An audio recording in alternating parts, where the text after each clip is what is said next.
You ever stop and think about how an idea travels?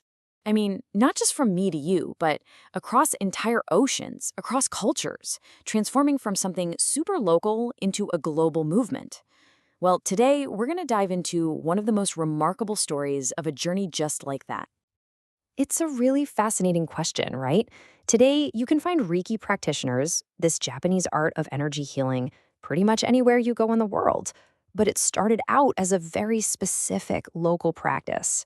So, how on earth did it make that incredible leap? And the answer, well, that's what makes this story so compelling. It wasn't some big marketing campaign or a giant corporation. The spread of Reiki to the entire Western world, it really all comes down to the grit and determination of just one single woman. So, let's start where her story really begins. And it doesn't start with some grand mission, it starts with a crisis, a very personal journey that she took just to survive. So, let's meet our protagonist, Hawayo Takata. Back in the 1930s, she's just living her life in Hawaii, raising her family. She has absolutely no idea what's about to happen or the path that lies ahead of her. So you've got this picture, right? Her entire world is in Hawaii. But then a severe medical crisis just turns everything upside down. And she's forced to leave it all behind and travel to Japan, a place she barely even knew, in this desperate search for a cure. And it's there, in Japan, that she has this encounter that's not just going to change her life, it's going to end up impacting millions of other people down the line. Now, she didn't go there looking for this. Her plan was totally conventional medicine. But in this amazing twist of fate, she ends up at a clinic that offered something completely different, a healing art called Reiki, which was taught by a man named Dr. Hayashi. And the experience she had was just so powerful, so transformative, that her whole goal shifted. It wasn't just about getting healed anymore. She knew deep down she had to learn where this power came from. You can kind of break down her journey into these 4 key steps.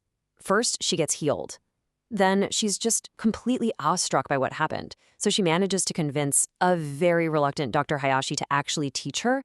And finally, she just commits herself 100% and becomes his most dedicated student. Okay, so this is where her dedication really starts to pay off, leading to this next, just incredible chapter of her story, her transformation into the first ever Western master, and her decision to bring this knowledge back home with her. So after all this intensive training, she returns to Hawaii. But here's the thing, she is not the same person who left. She comes back with a brand new title, Reiki Master, and more importantly, a whole new purpose in life. Just think about that number, 1. She was it, the sole bridge, the single person responsible for carrying this entire practice from Japan all the way to the Western world. And you can imagine, this was not easy. I mean, seriously, try to picture it. You're trying to explain a completely foreign concept of energy healing to an American audience in the 1930s. It took an unbelievable amount of perseverance to plant those first seeds. But all that hard work, it absolutely paid off. And that brings us to the final piece of this amazing story, the truly global legacy that grew from the efforts of just one woman. You know, when you see Reiki all over the world today, that's not some accident of history. No way. It is the direct result of her unwavering dedication, her refusal to give up, even when she was facing these huge cultural barriers. When you really look back at it, her legacy stands on these incredible pillars. She did so much more than just teach a technique. She built a bridge between cultures. She proved that Reiki's ideas had this universal appeal.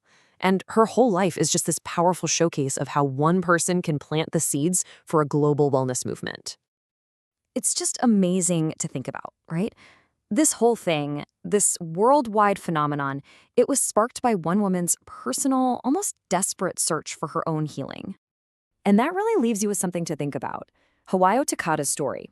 It just shows how one person sharing one idea that they're truly passionate about can have an impact they never could have dreamed of.